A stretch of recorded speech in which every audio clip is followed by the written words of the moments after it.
Hi, Mark here from the Tangent-Bound Podcast Network and host of the flagship show, the Tangent-Bound Podcast. Did you know that we over at Tangent-Bound are always looking for amazing podcasts to promote? And did you also know that we are also proud nerds and geeks of everything from movies, music, gaming, TV shows, and comic books to wrestling, MMA, soccer, and football? Whatever you can nerd or geek out about, we've got it. And if you're interested, we can help you find it. And if you're a show looking for a place to call home, we've got you covered. Side effects may include upset stomach, dizziness, tumors, shakes, and in some rare cases, death from excessive laughter. Though to be fair, it's only sometimes. Other side effects may include diarrhea, gallstones, heart palpitations, and strong desire for cookies on the dark side. Talk to your doctor and visit TangentBoundNetwork.com and see if Tangent-Bound Network is right for you.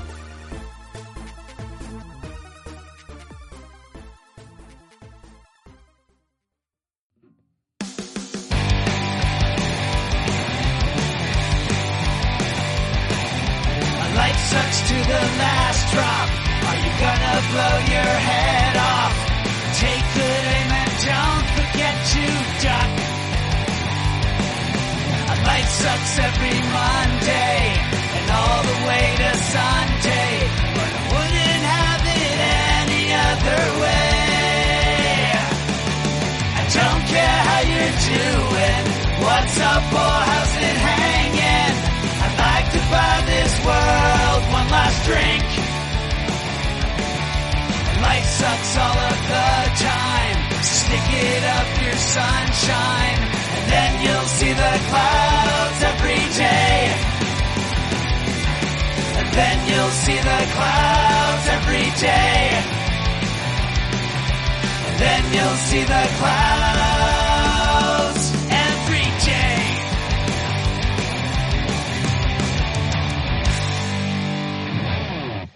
Welcome to the Crazy Life, everyone. Yes, I'm back. I knew you guys would love and enjoy, I can talk. Yep. Hearing from Brian and Henno last week. But unfortunately, I was unable to join. There's construction going on in my house unexpectedly. And I should say unexpectedly by me. My husband had it planned. Yeah. Own it. Yep. He had it planned, but did not inform me until he was taking down one of the walls. So, the joys of marriage, let me tell you. Anywho, for those that are new and joining us, my name's Jen, and of course we have Brian and Hannah with us as always. Hey guys. Hello. Hi. Hi. Now that we've introduced ourselves. How was your week? How have you guys been? What have I missed? Nope. You know the rules. You have to You take a week off, you start. Yep. Just start. Yep. No, that's the rules. You're outvoted. Rules. Me and Henno say those are the rules. All in favor? Aye. Yep. All opposed? Hey, all opposed? Doesn't matter. Doesn't matter. Yep. Well, outside of other than the unexpected construction on my bathroom, things have been going pretty good for me. Basically, same old, which is good, and I'm pretty happy with that. Work is tapering off a bit. We're having some changes still there that have posed some interesting obstacles that I'm curious to see how this kind of works itself out. I think job security is there, but it is being called into question a touch. Hate to be so vague for you folks, but yeah, which is bringing on, I hate being as vague as I have to be sometimes, but so it's just adding a little extra stressor, but I'm handling it fairly well. I'm not really having a lot of anxiety around all that.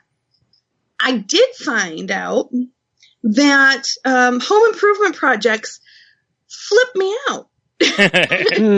Well, it makes sense. Yeah, sudden change. I'm not so good with sudden change. When it's change instigated by me, I should say, I can be in control of the change.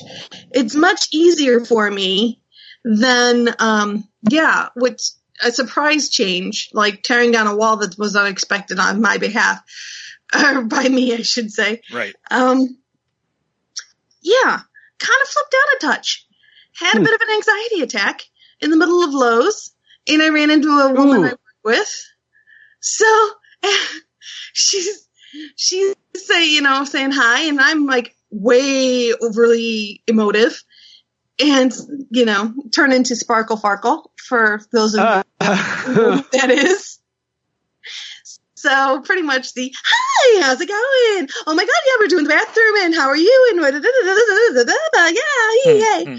So yeah, my dog does not like that voice, by the way. Evidently not. He's not a fan.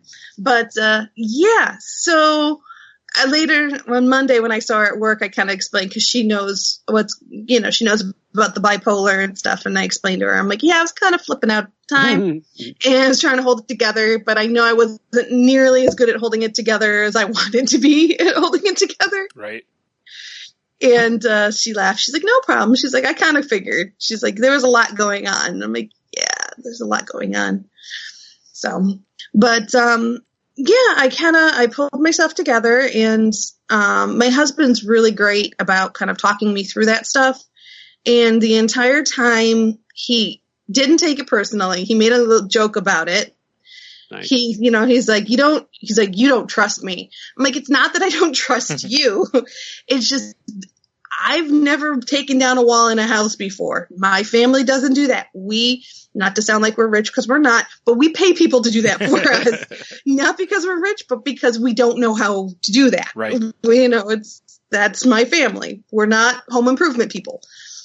And we Google it or look it up in a book, because we have a clue. So, and he understood, and he accepted that, and he, was teasing me about it and stuff, and kind of making light of it to kind of help me get through it. And in checking in with me off and on, just to make sure that I was doing okay with the whole thing. So he was really, really awesome about just kind of going with the flow and just kind of letting me be my crazy self when I need to be, which was cool. And I'm glad that he doesn't internalize it. Like, some people could take it as seriously as me not trusting them, or a reflection of my feelings about what they're doing.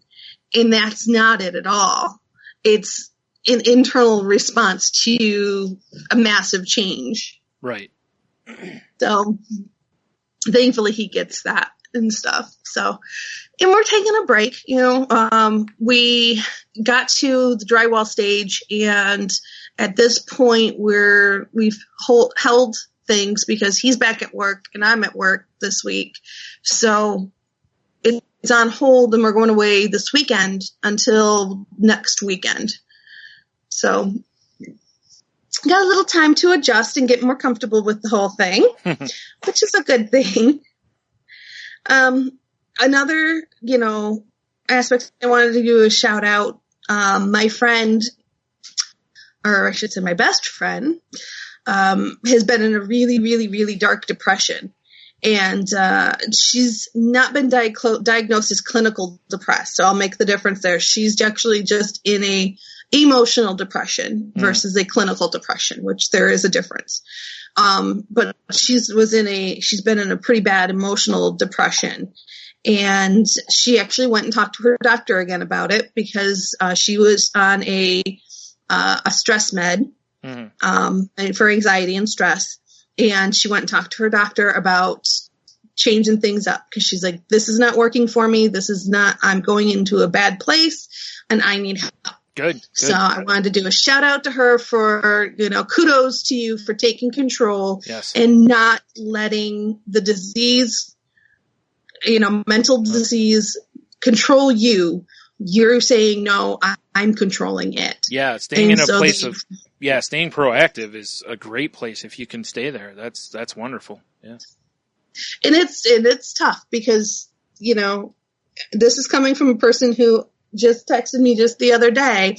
There's no point in therapy. It's a waste of time and money. Oh, wow. Yeah. Which, to text something like that to me, I appreciate her position, and I'm open-minded enough to understand that people are not going to believe the same way I do. Mm-hmm. That's life. Even our loved ones don't necessarily agree with our positions on things all the time. Yeah. But for her to flat out say that to me, I'm like, wow, really? You're going to say that to someone like me? I have a podcast that I promote. Yeah. Well, yeah, because somebody like me, if someone says that to me, I mean, immediately my questions would be, have you tried it? And the other question is, or the other side of it really is, if you go in with that mindset, it won't be worth it. If you go in saying this isn't going to work, it won't, because you aren't going to let it. Yeah. Because you have to do the work. And if you're not going to do the work, it's not going to work for you. Well, there's also a chance you could get a therapist that just you and the therapist just don't click. Sometimes you have to go find more than one till to find the one that works for you. Because, some therapists are more of a laid back type to where they react to what you tell them. Others are a little more aggressive because they see that some people need a kick in the butt. So you got to find the one that works for you also. So there's that work as well for some people. And then there's going to be people where it doesn't work for them. It's just not just doesn't, really do anything for them. And that's fine too. It's, but you at least have to try it to say it doesn't work. Well, she has tried it in the past. Okay. But it's been many, many, many years ago. But she's also not open. Listen, I ate pork rinds last weekend. So, and I've always hated pork rinds. I'm just saying palates change, And as I explained to her, just like we always talk about here, I'm like, you have to put the work in for it to work for you. Yeah. If you don't put the work in, nothing's going to change. Yeah. And you, like I said, you really have to you also have to, be open to it working. It's, like I said, if you don't have that mindset, then it will be a waste of money and time, for you and the therapist. It's just not worth going then. Yeah. In that regard, it's like, it's hard not to agree with her. Mm-hmm. Mm-hmm. Because if that's your attitude, then that's what you're going to get. Yep. You flat out, you get what you want out of therapy. Yeah. You really do. Yeah. Yeah. Yeah. And that's what I've learned. Yeah. And so, but I give her lots of props, and I don't want to take anything away from the fact that she went to have an open conversation, and she's continually having an open conversation with her doctor. Yep. Yeah. That's action instead of reaction. That's exactly. And given the what it is, because generally with depression, it's, action is like the hardest thing for me. I can react no problem with my depression, but acting or being proactive is the problem. Mm-hmm. Because if I was proactive all the time, I probably wouldn't have depression. Because that means I wouldn't be listening to all the doubts. I'd be going and just doing things. And she's very. So that's good. I mean, it's a tough position because she's. This is the same friend who got injured while skiing. Yeah. So so she's been on crutches for 8 weeks now. And you take someone who's a very active person, you put them on crutches, and they can't do anything that they used to do. Heno and I talked about this on one of the episodes. I think it was just me and him, because I think he had a friend who used to go out and ride their bike or something. Wasn't it something like that, Heno? Or they ran or something and they got injured, and it was they rode their motorcycle all the time. That's what and they're it was, just like, and they're in a cast. And they just kept posting on Facebook how they're just going out of their mind because that was their whatever you want to call it, realignment, their release of their stress. Yeah. Clear out the head. Yeah. She can't ski. She can't hike. She can't do a lot. Yeah. She can barely get herself to work and back because of, she hurt her knee, so she can't really bend her leg. Right.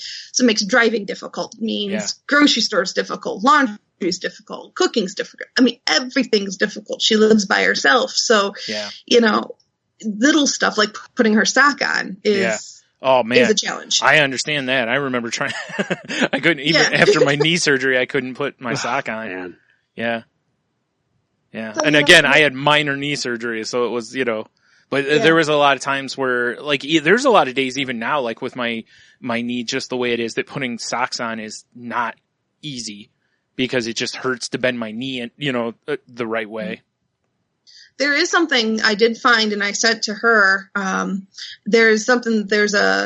it's a tool to put socks on. Yeah, you talked about that. I remember that. Yeah. So I did get that for her, and that has helped. Honestly, I just probably wouldn't bother with socks. She kind of has to, because she can't really put a shoe on. That's right. Yeah. But her surgery is coming up on the 8th, on the 18th. So she is going to have surgery, thankfully. Yeah.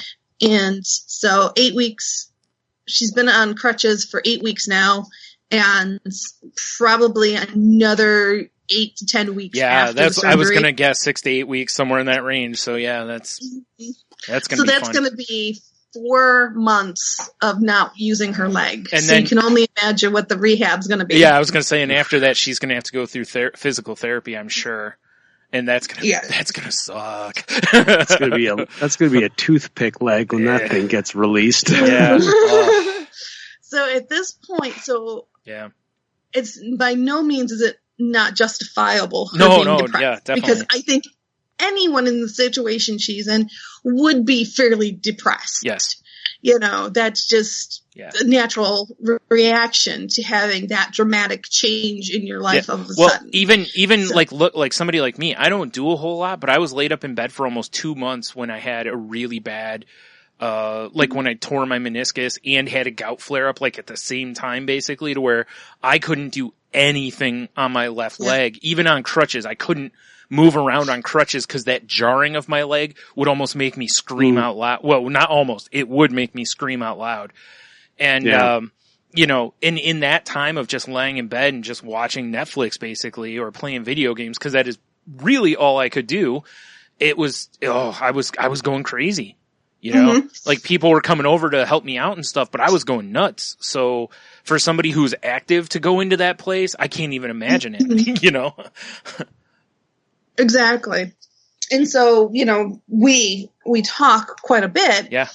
And, and thankfully, through talking and stuff, and she's got a lot of books, self-help books and stuff like that. So she's been trying to fight against depression and stuff, but it's not been a winning battle. Well, especially recently. There's another side to this though too, which is it's kind of what we're going to talk about tonight, but it's not the exact same topic, but it's very parallel in that when you spend too much time in self-help books, what you end up doing sometimes is over analyzing yourself.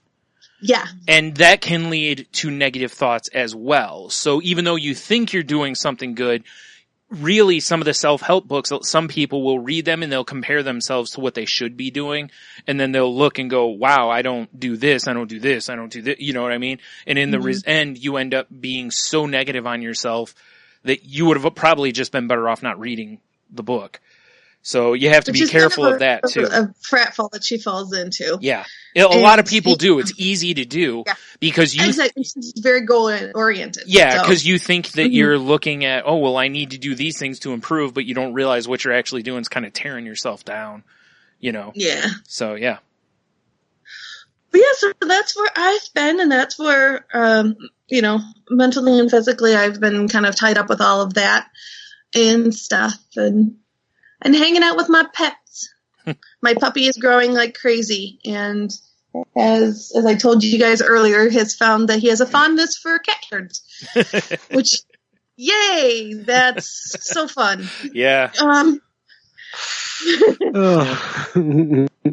my cats are thrilled because their litter box gets clean. Sure, yeah, right. Oh, God. Yeah, they don't care how. Yeah. They could give to, you can fill in the blank there. Well, even if they do, the dog will take them. Yeah. So, but yeah. So what about you guys? Now that you've heard all my craziness. Mm-hmm. My week's been kind of weird. I had therapy that I actually didn't realize was already upon me. Cause I've been trying to schedule them just over 2 weeks apart. And this one was actually more like a week and a half. Okay. So I remember I told Henno before we recorded or after whichever Sunday night, I was like, I don't really know what I'm going to talk about when I go in there. And once I was in there, it hit me because as I was sitting in there, I realized something that's been going on for about a week, which is that this will be easier for Jen to definitely understand, which was, do you remember when I started Effexor, how I was kind of just, I felt like I was daydreaming a lot and kind of just coasting along? Mm-hmm. I've been doing that for about a week now. Like, I'm catching myself while people are talking to me and I'm just staring off outside. Like, and it isn't that they are boring or anything like that. It's just, I can't stop it. Focus easily. Yeah, I can't help it. I'll be like, have the TV on, and next thing you know, I'll be like, why am I staring at the wall? You know, like, and I'll be like, wow, it was like 15 minutes, you know? Huh. And this is kind of common for people with depression to do this.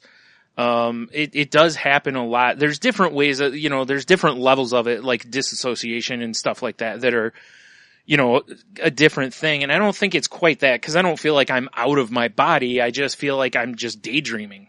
And, but I realized while her and I were sitting there talking, I was doing it. I was looking out the window. Oh, no way. Yeah, I was totally just sitting there and I'm just looking out the window and I was like, you know what? This has really been bugging me. And I start telling her and she goes, yeah, I noticed you were really looking out the window today. 'Cause she always has the blinds up, you know, because while she's on her computer, she's looking outside, you know. And, so I was like, yeah, I've been doing that. And then I was thinking about it and I was like, I was kind of doing it while we were recording Sunday too. I was kind of just in and out at different times.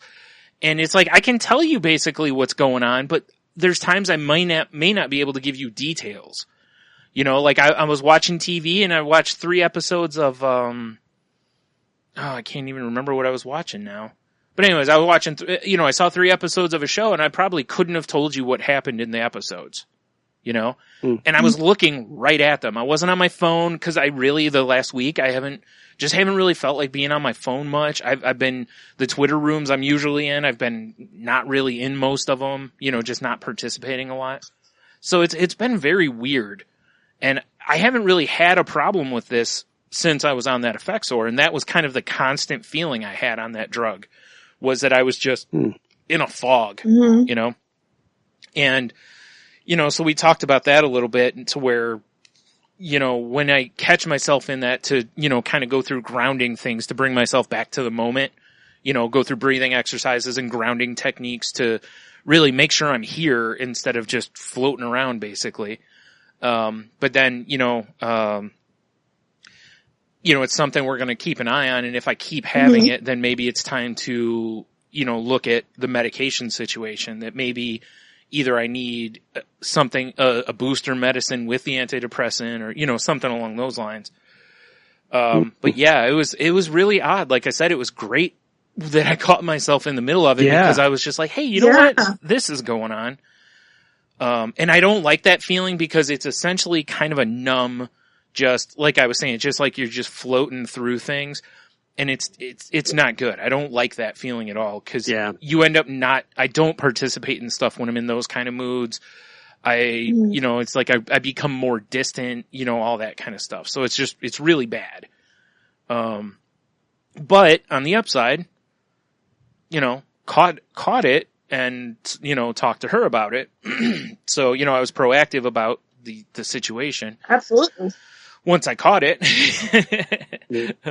Mm-hmm. Unfortunately, it took me, you know, a week or whatever, but at least I did. And, you know.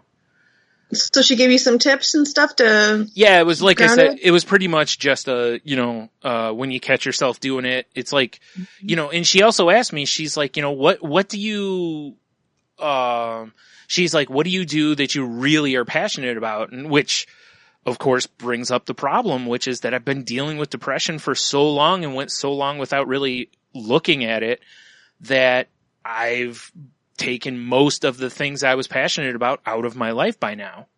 You know, the things that I used to do all the time for fun that I really love. It's like, you know, I don't do a lot of them now. So, you know, we were talking about that and I was like, you know, that's a problem because that's one of the ways she usually would tell people to kind of snap out of this a little bit is find something that you love and jump into that a little bit, you know, to kind of, break it up. Yeah, to break that up. And I was like, you know, Wow. So, yeah. So that's, stuff I got to look at going forward. But, and again, I walked out of therapy feeling like I had goals, feeling like good work was done while I was in there because, recognized the problem, approached it, really attacked it to see if we could get to kind of a core of it and how to not let it continue, which is again what I like about going to therapy because like I told Henno last week, as long as I keep having these kind of feelings walking out of it, I'll keep going, Sure. Because I feel like work is being done. So, it was, but yeah, other than that, I told Henno, I ordered a new bed on Friday last week. So within a week or two here, cause they were out of stock. I got to wait for it to come in, but I'll finally have a new bed. So hopefully I'll be able to get some better sleep, or at least my knees won't feel as bad from, nice. Sleeping on a terrible, terrible mattress. Like a foam mattress? I can't remember if it's foam or if it's another spring one, but it's not, the one I have now is literally like springs popping through the mattress, like tearing my arm up, and yeah, it's no good. It's really awful. So it's just a bonus no matter how, no matter what, it's a move forward. It's a good thing. Yeah. Even if it's the exact same kind of mattress, but it's new, it'll be a huge step the right way. There you go. Hopefully it'll let me sleep a little better, or whatever. So I'm trying to think. I think that's about it for me though. So yeah. How about you, Henno? Well, grumpy, down, miserable Henno is gone. Good. Yay! Good for you. Not necessarily good for the rest of the world, because the rest of the world doesn't matter. In this case, it's good for you to feel better. It is good for you. You don't have to listen to me come on the show every week going, that's my job. Hush. That is my job. It's so hard not to listen. Yeah, listen, I didn't like the gimmick infringement anyway, so. Yeah, exactly. I have the patent on that. Yeah. Back off, buddy. Excuse me, sir. We had that covered. License. Yeah, it's like we had that covered before you joined the show. Yeah, totally. Yeah, you were supposed to bring something else to the show. Oh, hush, you two. That is too funny. Yeah.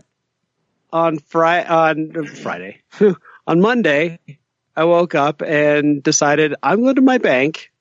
And I'm going to see about getting some money and paying my debt off using the equity that I have in my house because nice. Mortgage interest is deductible. Credit card interest isn't. There's that. Mm-hmm. Yeah.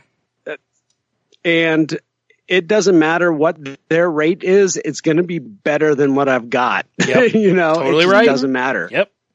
That's a great idea. Mm-hmm. Yeah, and I also put some feelers out into the internet world, which was a mistake because I got people calling me left and right. It was like, I just don't have time to talk when I'm at work. But I went on a Monday afternoon, went by my bank, and they've changed kind of how they do stuff, and they gave me a phone number to call. They just do all the initial information over the phone. That way nobody makes a mistake and gets in trouble asking, there's times when you're allowed to ask what if I consider myself white or not, and times when it's not okay. That is right. True. Yep. Right. So they just headed off to professionals. So on Monday morning I called them. I went through the whole deal. It wasn't necessarily what I wanted, but the product I wanted, but it'll work. And here's the amazing thing. By today, I had initial approval. Oh, wow. Wonderful. In 2 days. Damn. That's awesome. That's fast. why I'm glad I went to my bank. Mm-hmm. Yeah. And I know that because of the product I already have with them, that they pay all the closing costs, they pay for the appraisal, they take care of everything. Awesome. Yeah. Okay. And I got an email today with a list of documents they want, and when we're done tonight, I'm going to put those together and send them off, and it'll literally just come down to what the appraisal is, and hopefully this will give me the relief I need. The weird part was yesterday they flat out asked, why do you have this debt? Mm-hmm. And I mean so many things, but I was like, you know what? I have a couple of good things to, that I can say is that, I over the last 8 years, I built a recording studio. I've done a bunch of music projects that haven't really, nothing's really come from them. And now I've got tinnitus and I'm not doing that anymore. Yeah. Right. And then I sold a ton of gear last year, but most of it went to pay off my dental work and pay for a wedding later this year. And, right. And I guess that was the right answer. So, awesome. Yeah, it just felt really good to just get back to my power word for the year, and that's action. Yes, take action. Yeah, it is working. Anytime I take action, it is working. I also did some follow-up work with some wedding things, and nothing's necessarily advanced, but I feel better. Yeah. Mm-hmm. Well, that's what I was going to say. Even with the financial thing, it's like even if you don't look at it on paper and see that you're truly moving that far forward, it's reshaping it to where it's a more positive situation to move forward from, That's it. And that sometimes is enough, cause I'm sure you feel better about where you're at now with that than where you were, So, and that's it's a journey. It's, as we have always talked about, it's all about the journey. Mm-hmm. And this helps you take a couple steps faster down that journey than where you were before. Yeah. Yeah. And it's going to take care of the things that I, one of the things I really, it's the, walk the walk, don't just talk the talk kind of thing is because I do this with Sharon when she walks in and she's going to start, she wants to download about the thing that she's downloaded several times. Mm-hmm. I put my hand up and I said, no, you got to find someone else to talk to because I've already heard this twice and you've done nothing to change it. Yeah. Yeah. I'm not going to sit here and just keep listening to it. Yeah. And the same thing with me. You know what I mean? Mm-hmm. And the same thing goes with me coming on here. Yeah. Is I've said things over and over. It's like, I want to have savings. I want to be able to have some savings that if, the usual things come up like, oh, you need new tires for the car, whatever, I can pay for them. Yes. And those things aren't going to happen for me.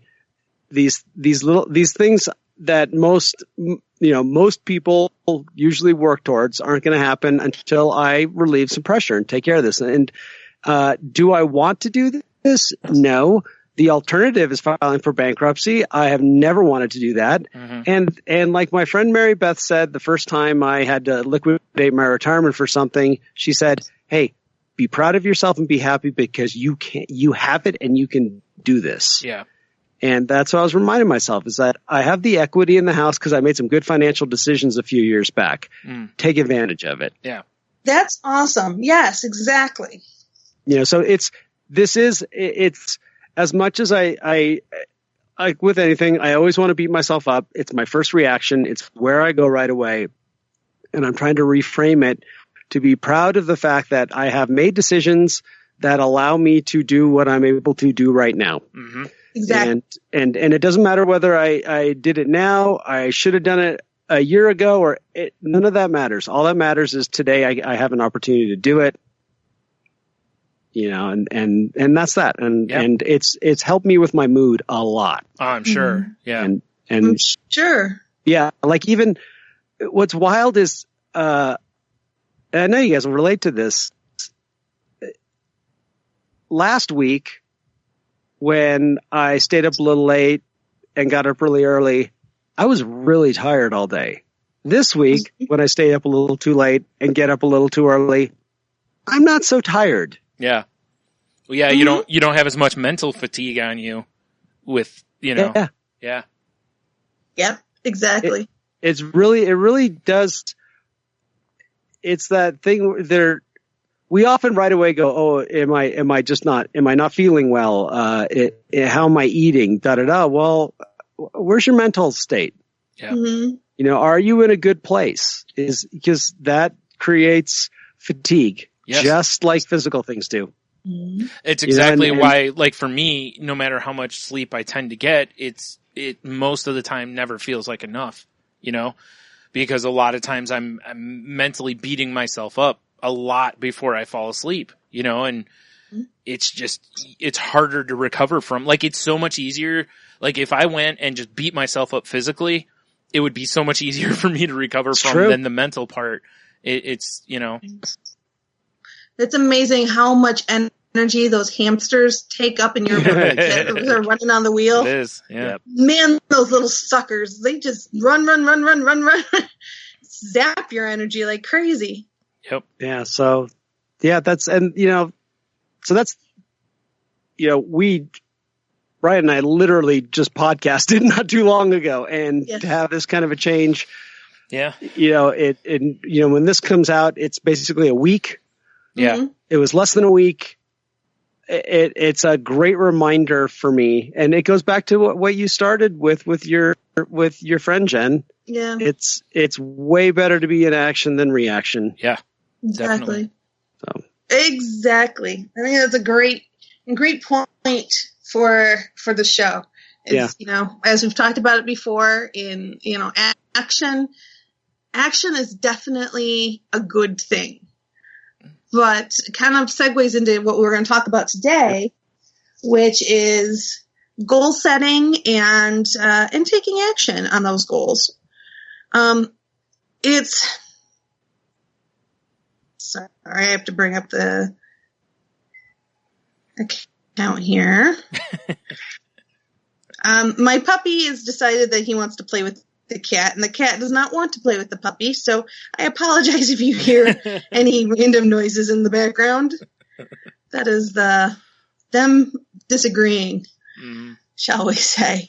Well, while you're doing that, I can kind of, like, we're going to be talking kind of through an article called The Pitfalls of Goal Setting, that's written by Robert Puff, I'm guessing, PhD, and this is from Psychology Today. And the link to it will be in the show notes. Unlike last week where I promised the link would be in the show notes and then realized yesterday that I didn't put the link in the show notes. That's awesome. Nice. Yeah. Nice. Totally forgot. Again, think about what I was talking about where I was kind of like half here and half not here. It took me forever to get the 2 podcasts posted last weekend. And normally it doesn't take all that long, but I was just moving so slow. Nice. Yeah. Well, this one, The Pitfalls of Goal Setting, it starts with, we love goals. For proof, simple type goal setting in Amazon book search and thousands of titles will instantly pop up. As a licensed clinical psychologist, I'm a fan of goals too. In my private practice, my clients and I work together to develop strategies that decrease stress and increase peace of mind for them. So if goal setting is so good, how could it possibly be bad?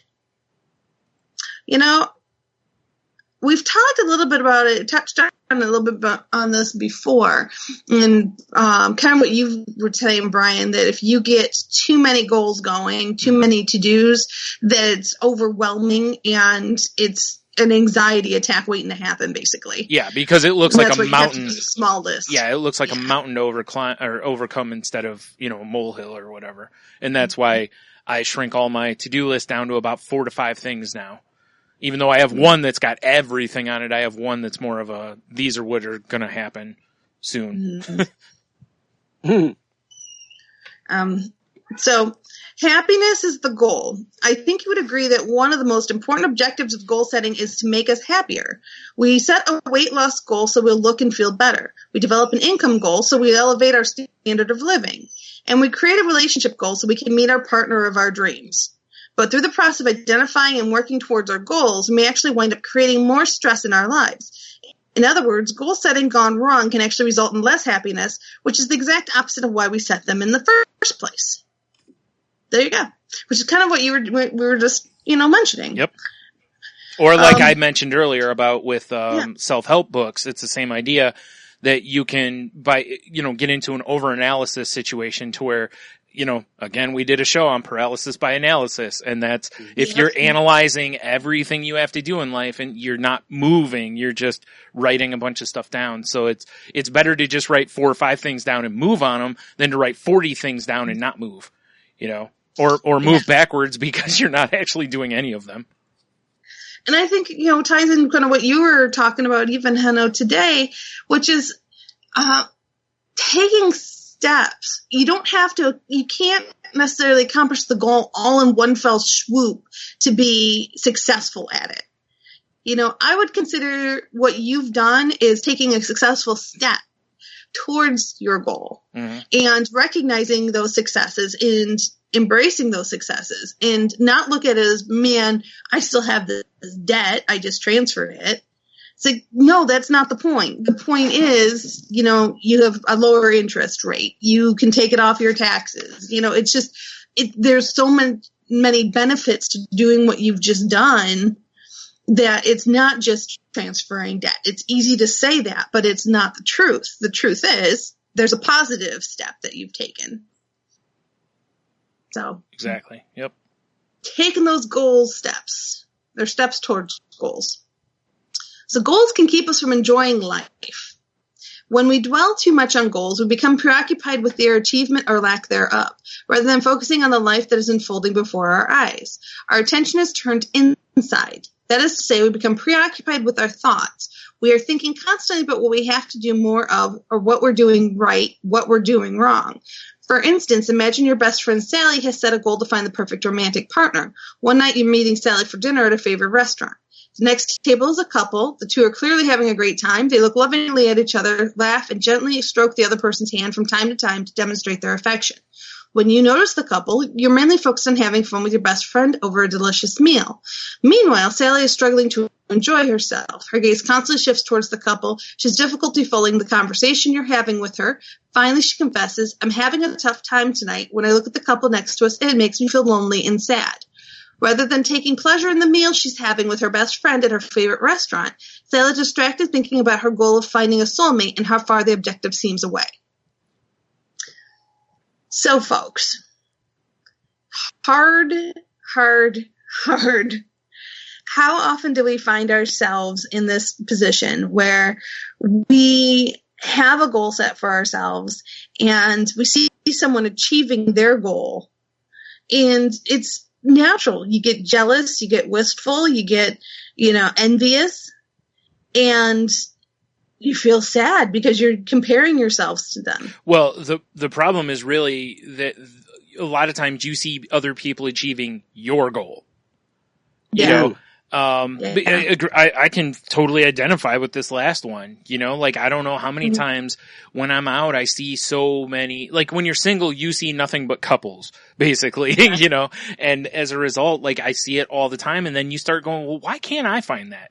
Why can't, you'll see someone else and it's like, look at this guy. He looks like he's dirty and blah, blah, but he's out with a girl. And, you start comparing yourselves or, how can you elevate, well, I'm better than him. Why does he have someone and I don't, so it's easy to fall into that when you have those kind of goals. It's why I talked on here before about how I've laid off of the online dating stuff because it wasn't delivering the goal that I wanted, but it also, I felt at a point that, instead of using it as a tool to reach the goal I wanted, it actually felt like I was moving backwards self-confidence wise, so it was time to put that away because it wasn't, but yeah, I totally get this, the one that they're saying, because I've caught myself doing that where I've been out at places and looked around and been like, yeah, look at all these couples. And it's like, you feel like you're the only single person sitting in a place sometimes.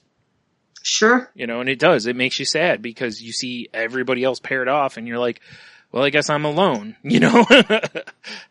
Well, and something that I've mentioned to some of my single friends before is keep in mind that you're alone by choice. And I know they always want to argue with me on it. And they always want to say, no, I'm not. No, I'm not. And I always say, yes, you are. Because if you put yourself out there and you take whatever comes your way, I guarantee you there is someone that will bite. May not be the person you want, but they will bite. They will date you. They will take you out and they will, treat you decent, treat you nicely. May not be the most attractive person or may not be the right fit for you or whatever. You can always settle. but you're making the choice to wait for the person that's right for you, which is very, very important. And when you can keep in mind, everyone knows that's my favorite word, choice. You're choosing to make that choice, not to settle for just anyone. For you and for that person, you're choosing to wait until it's the right fit. So that's very important to remember. Yeah, I get what you're saying, but if I go out with all these people that don't fit this or don't fit, I'm not going to be happy. So in the end, I'm going to quit doing that, even though it's a choice.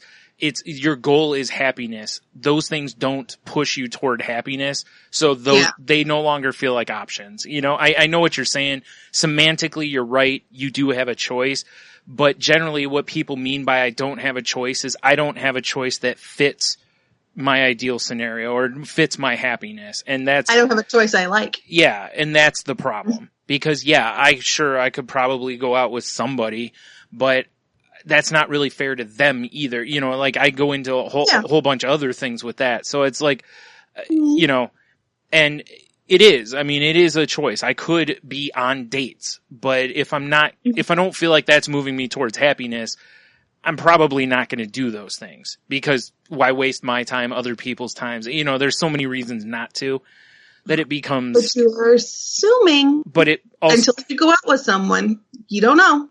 You are assuming. Yeah, I know, but I know. But that is common behavior though. It's not like I'm behaving out of, No. Yeah. It's what I tell all single people. I'm like, how I met my husband was I dated a bunch of different fish. Mm-hmm. I dated blue fish, red fish, green fish, orange fish, multicolored fish. I dated pretty much any fish that came along that even slightly piqued my interest. Mm-hmm. And eventually I found my husband that way. But think about what you just said. You said you dated anyone who piqued your interest. Even slightly. Yeah. And I'm just saying to broaden, sometimes it takes a little bit more of a broadening of spectrum or just throwing yourself out there. Mm-hmm. So, but it is, that's my problem though. Yeah, that's my problem though is the people who are showing interest in me do not pique my interest. Yeah. And that's the problem is I'm not interested in them. So, that's where this becomes a problem for a lot of people because you don't see an option because you don't see anyone who, and again, it becomes a thing where you don't want to feel like you're wasting your time or someone else's time or whatever. And you may not be because like you said, you don't ever know unless you try, but we're also not likely to, jump into things where we feel like we're just wasting our efforts. And if you do that enough and it doesn't turn out right, it can have a negative effect also. True. So. But at least you are getting out. Yeah. So, and there is something to be gained. I could argue that there is always something to be gained for every for every bad date, you've learned something. Mm. And it's bringing you closer to your happiness goal. Because if you go on a date with someone and you learn something, like, okay, this, I really am bothered by people who chew loudly, which I know is one of your things. Mm-hmm. So you already know that. But maybe someone doesn't know that. Yeah. And they go out with someone who's a loud chewer and they realize, okay, this is a deal breaker for me. Yeah. I can't handle this. Yeah. So they've learned and they've taken something away from it. And, versus sitting on the sidelines, I think it's that whole sitting on the sidelines and watching other people achieve the goals that you want to achieve. Mm. Taking an active role in achieving your goals is kind of what I'm talking about. And yes, it's not going to be 100% perfect, and it's going to be messy and hard and painful sometimes, and it's going to suck a lot. But I think with everything you learn and you can grow and you can move towards that goal versus if you just automatically write off everything. Like my approach was anybody, like even slightest of interest in the person whatsoever, I would at least meet them. Yeah. I would meet them for drinks and people I had nothing in common with, I'd still meet them for drinks. Because I'm like, you know what? Shoot, it's a drink. I never had them pay, so I can't say it was a free drink because I always paid for myself. I don't think that's fair to expect someone to pay for me and we don't even know each other. So I would go, I'd meet up with them, and, all of them pretty much, except for my husband, didn't make it past the cut because it just wasn't the right match for us. But I went on dozens and dozens of these. So in all, I think I ended up counting them at one point for a statistical purpose. I ended up, I think, 24 different people that I met for one date. If that, I got stood up quite a few times. Mm-hmm. So, yeah, I mean, people want to know how I found my man online. Well, that's what I did. Yeah. And it works for me. I'm not saying it's working for everybody, and I get what you're saying, Brian. I do. Yeah. I get it. I understand. It's just you really acted outside of what would be considered normal behavior, probably. Most people probably are not as open to just meeting anybody, Well, I think I think it's a great description of what we will get out of self-help books, out of all sorts of inspirational, readings and writings and whatever your seminars, however, all these things about goals and how you go about doing it. And I really see that, Jen, is what you did is you did active dating. Yeah. Yes. You did honest to goodness dating. You're like, I want to meet somebody, and these are the steps you have to do this. Yes. And it's like right out of a manual, right? Mm-hmm. Now, to an extreme, I know someone that decided to do the same thing. But for some reason, she had really bad luck with this. Yeah. Well, and there can also be the idea of doing what Jen said, but also using the exclusionary mentality of nitpicking something with every person you meet. And I've known people that have done that too. Where they'll meet a bunch of people, but it's like they had a weird nose or their eyebrows are weird. Like they're that kind of person. So sorry, Hanno. Yeah, there's that definitely that where you go into it, but you're really. And this really does go along with any type of goal-related program, is they typically tell you can't have those kind of things if you really want to do this. You can't if you're not really open to your goal if you are going to start instantly, have these kind of ridiculous standards in a lot of ways, limitations, whatever. It really it comes into question, how much do you want this? But where I was going is this friend of mine had really bad luck. And to be honest, she wanted it too much. Yes. Sure.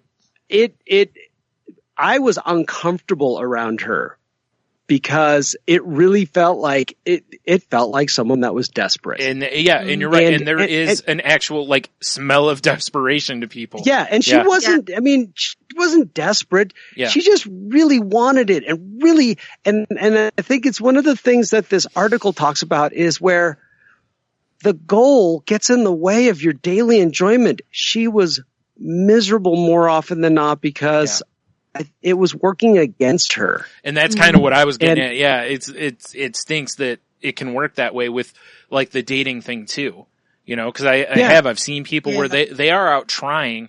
And like you said, Hanno, there is an element of luck involved in this, because for sure. And I'll say this, there is behavioral study stuff that kind of talks about how most of the time we really don't have a clue what we actually want.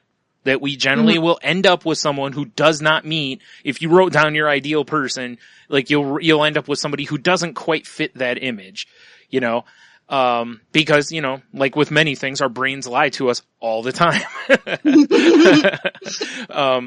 So there's that element to it as well. And that goes to what Jen said, which was you never know unless you go out with somebody, cause you might look at him on paper and go, nope. But then you meet him and you're like, wow, you know what? I didn't know you did this. So yeah, wow, you have a really bad profile. Yeah. You're totally right. Profile. You are totally right. I've said that so many times, how many horrible profiles I see, Yeah. Because people probably hear this is what people are looking for. So they put it in their profile, and it's like, it's not really them, or they think they do something, but like I said, I see so many profiles that are like, I love camping and kayaking and all. It's like, all these people must just be out kayaking and camping all weekend because everybody loves it. It's like, where are the people who don't like this? Like, I know they exist. Where are they at? So yeah, you might be right. And that's the thing is, the profile is whatever the people share about themselves. You never know how much of that is misrepresented. And I don't mean in a bad way, just maybe they don't sell themselves enough. They don't post, exactly. They don't post their best parts on there because, well, maybe they, like me, I'm a chronic underseller of myself. I always have. I don't like promoting myself in any way, whether it's my podcasts or just myself in general. I don't like doing it. And yet, when I hear other people saying stuff about me or whatever, and I'm just like, I minimize then, cause again, I want to undersell that. So, I'm sure my profiles probably reflect that, And the one thing that is weird that just popped into my head. One thing that goes back to, it's funny how we're talking about dating stuff. Yeah, I know. We really should. But these are great. There's so many great analogies in this. So a friend of mine who loves to fish, how'd it go? Oh, nothing. I caught nothing. And rather than being upset, he goes, but I spent the most amazing day in this river and the weather was beautiful and blah, blah, blah. Or it rained all day, but guess what? I was outdoors. Yeah. And that's, he had a goal, but he was like this article says, he was enjoying life. And that's Jack's. This is the Animal Podcast. Everyone, Sharon's home. Now that Jax has a view on the world out his awesome bay window. Yeah. Nice. But the same thing goes with dating is you can sit there and you can talk about how you went, you're just not finding the right person. You're going out, blah, blah, blah. And you can focus on that. Or you can say, man, I went and saw 3 movies this week. Yeah. I went to excuse me. We're doing a podcast here. We're doing we're doing a pie hole. Yeah, see that? See, inside voice. Yep. Good inside voice. Too much fun. Maybe I should pass it off to you and mute my mic for a little while. I know what you're getting at. That's a great point. I read something, I don't remember what, it was a while ago, but they talked about that with dating, that they were like, if you're the person picking out the place, pick a restaurant you've always wanted to go to. Pick things you really want to do. Because first of all, then you can be passionate about what you're doing, the activity. But also because even if the date itself is not great, at least you can go, hey, you know what? I got to try that new restaurant, or I got to see a movie I really wanted to see, or whatever it is, and then you can at least go, well, I got a good experience. Even if the date wasn't great, or even if the date was fine, you're just like, you know what? There's just nothing there. But hey, I had the most amazing blank food, and whatever. So there's that element too. That's how stories are made. Yeah. That's how, that's how you have life experiences. And when you get out there and you start having these life experiences, it helps build you as a person and build your character. And you start to recognize things in people. You're like, okay, I like this about this person. Maybe I can adjust something that I'm doing to be more like that. Or that really doesn't work well. Maybe I'm doing stuff that's along those lines. Maybe I can. So you can also use them as a bouncing board, basically, to kind of hone your skills and figure out what you like, what you don't like about yourself, about them. And it's very much an interview process. Yeah. When you first start dating, it is not about love connection in the very beginning. It's about an interview process. Yeah. It's identifying once you get through the initial interviews, the first or second date, that's when you can start feeling things out for long term or short term, or, what is this going to turn into, and start really getting serious about that stuff. Mm-hmm. But in the beginning, just go and have fun and try not to focus so much. And that's kind of where we're going with the article. Is when you set these goals and you're so focused on the goals and achieving your goals, you don't live and you don't have fun, and you don't, you get too much in your own head. Yeah. It uses another example, which we're going to skip here, but it says too many of us dwell on our goals. We imagine how life should be, and we regret we aren't where we'd like to be.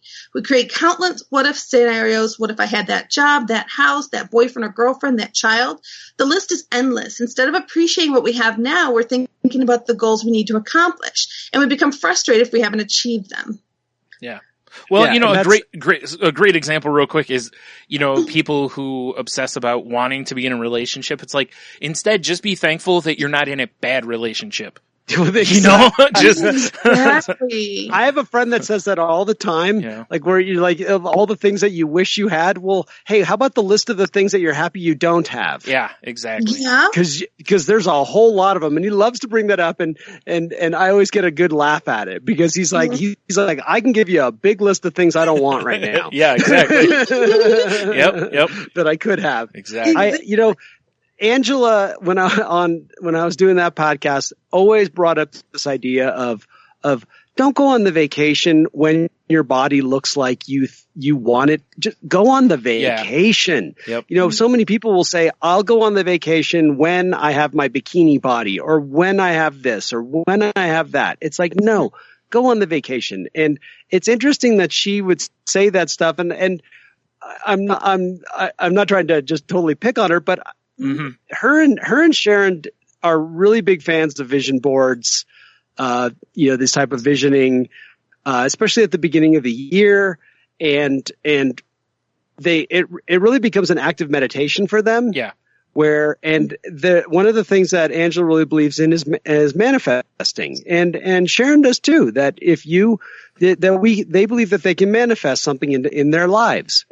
And I think that's great. I think it's very inspirational. I like that idea that if I, truly believe in something, that I will get what I want, what it is that I want, because there's so much that goes into that, right?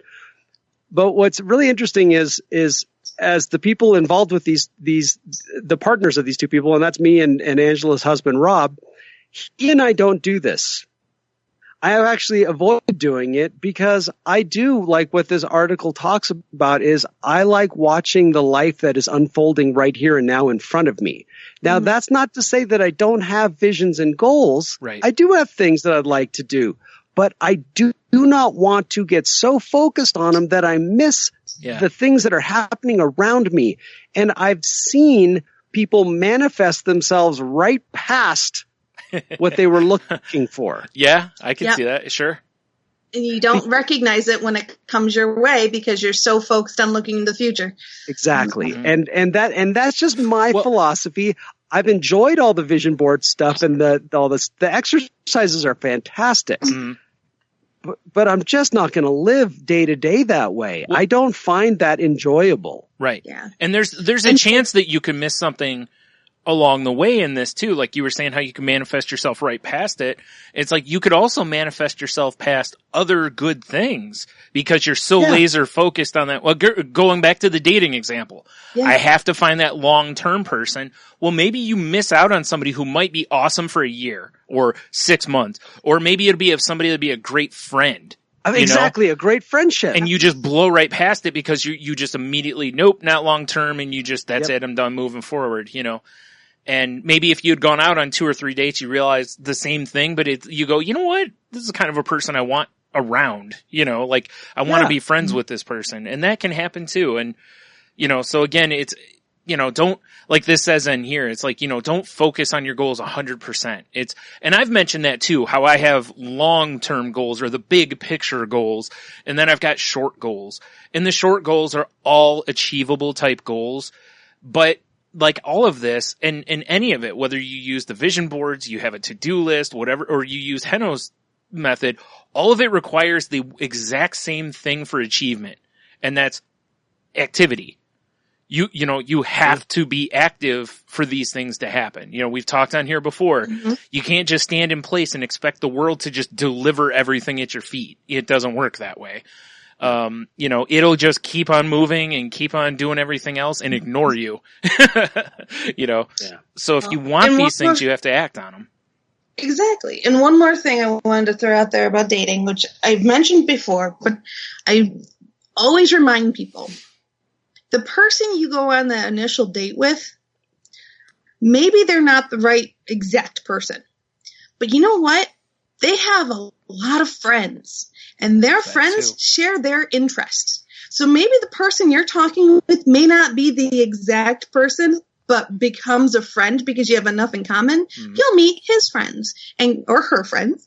And guess what? Maybe that person is the right person. Yeah. Maybe the person that you meet is the connector that you didn't know was going to be there. And if you blew them off in the beginning, you would never get a chance to meet that other person that maybe that is your life partner. So, you got to keep your mind open and your eyes open to what life is delivering to you right now, but keep focused on the goals that you want for your future. And the combination between the two is truly how you're going to be able to find that happiness that you're looking for. Mm-hmm. And if not finding the main goal of happiness, you could definitely strive for happy-ish. Mm-hmm. Yeah, and that's the thing is the happiness comes with the journey, truly. Yes, we all want that big reward. There is nothing better than that ultimate happiness that we get when we achieve our goal. Mm. However, that is not what's sustainable, at least in my in my experience. Mm-hmm. One show that we did, we talked about the idea of don't be afraid of the detours. Mm-hmm. That it's not just about, when we plan a trip and we get in the car and we know we're going to this particular destination, it's, we can get so focused on the destination that if we see something like, hey, you want to go check that out? Oh, no, we got to get to the destination. Mm-hmm. And you're so focused on it. And then imagine when you get to the destination, you realize, oh, Wally World is closed today. Yep. And you missed out on the big ball of twine and the giant ketchup bottle. It's true. Exactly. And the redwood tree you can drive through. Exactly. Yes. And these are the things is don't be afraid to take a detour and see where it goes for a little while. You can still get back on the road and get to your destination. No time has been wasted and you've lived a little bit of life. Mm-hmm. Yes. And that's what makes you a well-rounded person. And that's really out there. And really that's what the goal, your biggest goal should be. Mm-hmm. Is to live and to, again, it's pulling everything back into the moment rather than really even the idea of, finding your lifetime friend, romantic interest or whatever and stuff. It's like, just find somebody you're happy with now. If it turns into at some point you look back 40 years later and go, wow, this awesome. If it doesn't, well, then you just look for someone else to make you happy then. And eventually either, you're dead or you find somebody, But at least you're moving. At least you're living. At least you're doing things. Yeah. And there's, for every bad dating story, and there's a million out there, I have my share of them. My best friend just went on a date and the guy was crying on the first date. Wow. Which men crying on the first date is pretty uncomfortable. I'll be honest, if a woman cried on the first date, unless it was like because of a movie or there was some sort of, some sort of a cue, man or woman, I guess, it's just no matter what, it's like. It's just uncomfortable. I'd be like, woo, okay. Yes. Yep. And stuff. And it just is. Yeah. It makes for a funny story. Ultimately, that's what comes down to it. But, my husband, he arrived in his big truck for our first date, hadn't met before, meeting for drinks. In the front of his truck, he has a license plate holder that says Sexpert. Free lessons. God. Yeah. Talking about first impressions, right? Right. Good. So, I looked past that. I thought it was kind of funny. You're the bigger person, right? My friends didn't find it as amusing as I did. Of course not, yeah. But, so I looked past it. Mm-hmm. And, and it obviously worked out well for us. But if I would have been, too uptight about things, it wouldn't have worked. Yeah. Mm-hmm. He followed me to a friend's house for a party later that evening. And as my good friend pointed out to me, she's like, you've asked a man that you met online, that you've only met for the first time, or this is the very first time you're meeting him, to follow us to a friend's house where there's a bunch of girls by themselves. Mm-hmm. Like, yeah, makes sense. It's a good idea. No, you were smart. You didn't invite him to your house. Exactly. It's not my house, whatever. No, I'm kidding, of course. It is funny.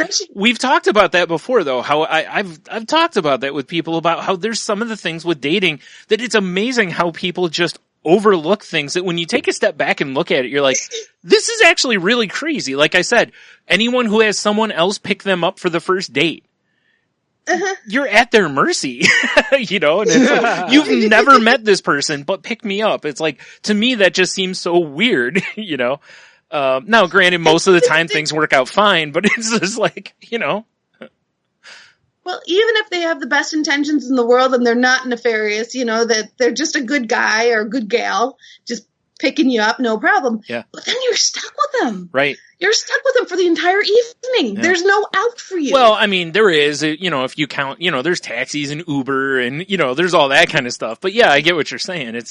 You kind of are. You drive yourself. You're like, ooh, yeah. Getting late here, and you can just get up and go. Like, hey, I got to go clean my cat litter box before my dog does, and yeah. Exactly. Yeah, I know. That's why I said there's a lot of that stuff in dating that it is funny how people react the opposite way, like the Jim Jeffries joke where.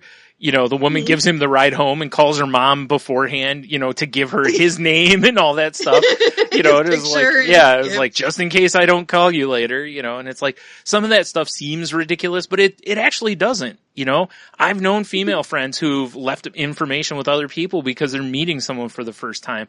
I don't think that's horribly, to me, I'm kind of like, paranoid. Yeah, I'm like, who knows? I mean, you don't know what you're walking into. Mm-hmm.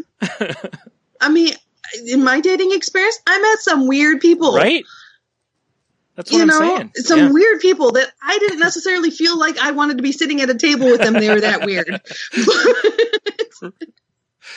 It is what it is. And they make for great stories. Yeah, and I'm sure they're wonderful people in their own right. Right. Just not perfect for me. Right.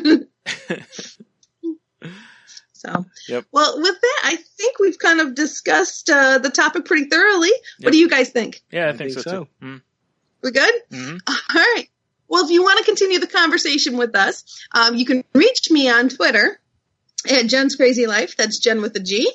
You can also shoot us an email at thecrazylifepodcast@outlook.com. You could also go to our website at thecrazylifeweebly.com. Crazylifepodcast.weebly.com. Sorry. Yep. The crazylifepodcast.weebly.com. Yep. So close, but yet so far. Mm-hmm. All right, Henno, how about you? You can find me on Twitter at Ida Henno, or look for me on Facebook, Henno Heiter. Or, as always, you can get a hold of us at our Crazy Life Facebook page that Brian knows where that is. Mm-hmm. Facebook.com/group/Crazy Life Podcast. You can also find the show on Twitter at the Crazy Life Pod to see when new episodes are posted, even though you should already be subscribed. You can find me on Twitter at Stunami. My other podcast, Salty Language, can be found at salty_language or at saltylanguage.com. And that is not a safe for work podcast. Or if you're listening, make sure it's only through your headphones. Although you laughing out loud may beg some questions from your coworkers and start some conversations that probably shouldn't be at work. Wouldn't be the first time I've heard that. Yeah. It's happened to me before listening to the podcast. You can find us on, we're part of the Tangentbound Network, which can be found at tangentboundnetwork.com. So go check that website out and, have a look at the other podcasts that are on there. You might find something that you're interested in. And then if you use iTunes, please leave us a review if you would. It helps us get found in the searches easier because, the more people that do it, the higher up you are and all that fun stuff. Same if you use Stitcher or however it is you get your podcast. If they have a like or a share button, if you could do that.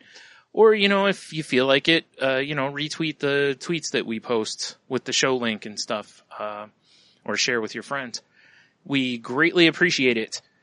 And then next, of course, is the part where I tell you that we're not doctors, therapists, trained professionals of any kind, and the show should not be seen as a replacement for therapy. If you need help, please seek out professional help. There's all sorts of resources out there to help you. You just have to ask. And then if you're feeling as though you may harm yourself or others, please tell someone in your support system or, call 911, call one of the suicide prevention hotline numbers, or, go to a hospital, tell them you're having a mental health crisis. There's all sorts of resources for that as well. We have a lot of them over at our Facebook group if you want to look there. But again, don't wait until you're at a point that you're going to do something. If you catch yourself planning or writing a note or anything like that, please reach out to someone and get some help. That way you don't hurt yourself or others. And, and then last, reach out to somebody this week. Reach out to a friend you haven't talked to in a while, or somebody that you realize you haven't told that you appreciate them in a while, or just telling somebody that you love them, that you're there for them. I saw the other day, there's a thing going around on Instagram right now, I guess. It's like guys are posting selfies and they're making the OK symbol, basically stating, it's supposed to stand for that they're stating to their friends that they are okay to talk to, for other males, because of the ridiculously high suicide rate for men in the world. Wow, cool.